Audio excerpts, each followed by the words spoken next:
Okay, so our final progression for exercises, I want to let you know that it's not the only exercises you can do. You need to just, as far as the core, the abdominals, the lumbar spine, and your hips, this is just a nice progression that is evidence-based, but there are so many other exercises that I've done in previous videos and other exercises I'm sure you may have enjoyed before that you can still do. So I have a chair. You can use any type of a bench, any type of object to prop your foot up for what we're going to be doing. The first exercise that we're going to do is a squat. Now, it may be, and you'll be surprised at how different your body is after, I don't have to tell you, after pregnancy, that you may want to start this squat from the beginning with the chair. So I am holding weights. That's an option.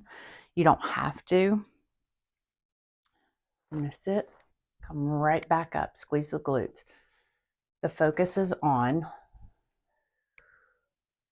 good form, sitting your behind back into that chair, come right back up, exhale. So we inhale, exhale, inhale, exhale. I'm going to keep going and talk to you for a second. So the way I'm holding the weights is called a suitcase squat. You do not have to hold the weights here. If you're more comfortable, you can hold them here. If you are using weights, that is up to you. If you notice, when I come up, I am also tilting that pelvis. Core is engaged. So squats are a core exercise. Core works when you perform squats correctly. Okay, so the next exercise, I'll put my weights down for a second, is going to be a split squat, Bulgarian lunge. You call it whatever you'd like. A lot of people are very particular about the foot position. I'm just not. So I'm up against a wall, and then you can have your foot here, if you can get your foot in that position, or here. So it's very important to make sure this front leg's in a good position. If this front leg is directly under you, you're not going to be in a good position. You want it to be slightly forward. Because in your end position for this split squat, you want to make sure that that knee's not flying over your toes. Now, in this position, I'm staying here for a second because I'm feeling a nice hip flexor stretch. Also a great thing for you to be doing postpartum. So I'm going to hold that for a second. Make sure my foot's in a good position. When I feel comfortable, if I feel comfortable, bring both hands down. You can use weights with these if you have good form and you're ready for it. I'm going to come down and up.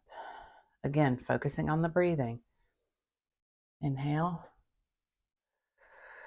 Exhale. Inhale. Exhale.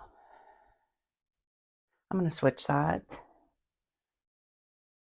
So this is one of those exercises.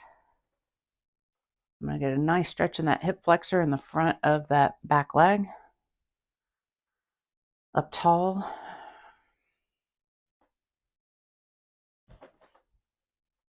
Hands down. Down. Up. If you need to hold on for stability until that stability increases, that's fine. Down. Up. Down. Up. You also don't have to put your foot on something this tall. It can be something 8 to 10 inches. It doesn't have to be a chair.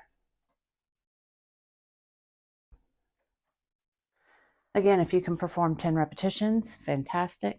If you need to break that up and do 5 repetitions per side, that's okay as well, depending on how long you can hold that position.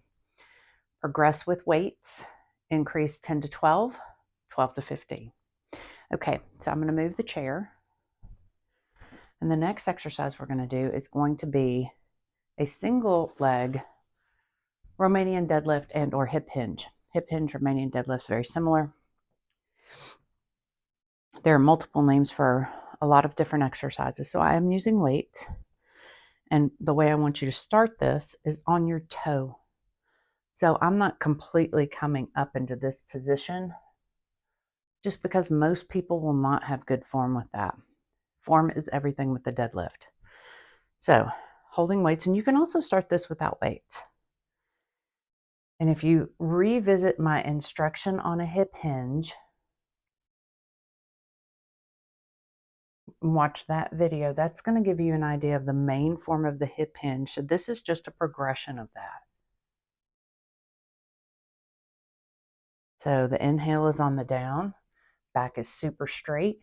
If you're holding those weights, do not let those weights fall forward like this. That is not good form. And that's most of the time when people say, I can't do a deadlift, it hurts my back, it's because of form, not because of the exercise itself. If you feel super good about yourself, you can lift that leg. If you're falling over, go back to the toe. Then, other side. Sometimes you'll also have one side that is just not as steady as the other. Definitely don't try to push lifting that leg if you have a side that you're having issues with like that. And I probably have 5% of the weight on my back foot. It is just for balance. Without weights, I'll show you what that looks like.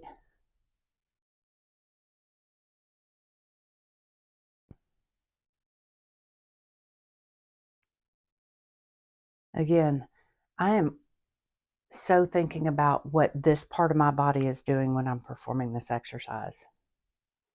You have to think about what muscles are working and what you need to incorporate. So my core is very tight.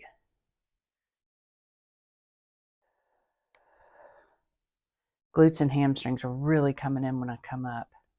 Feel the stretch on the hamstring, squeeze the glutes, come up. Okay, those are your standing diastasis recti exercise progression. Please make sure that you are cleared from your physician to perform any and all of these exercises. Have a good day.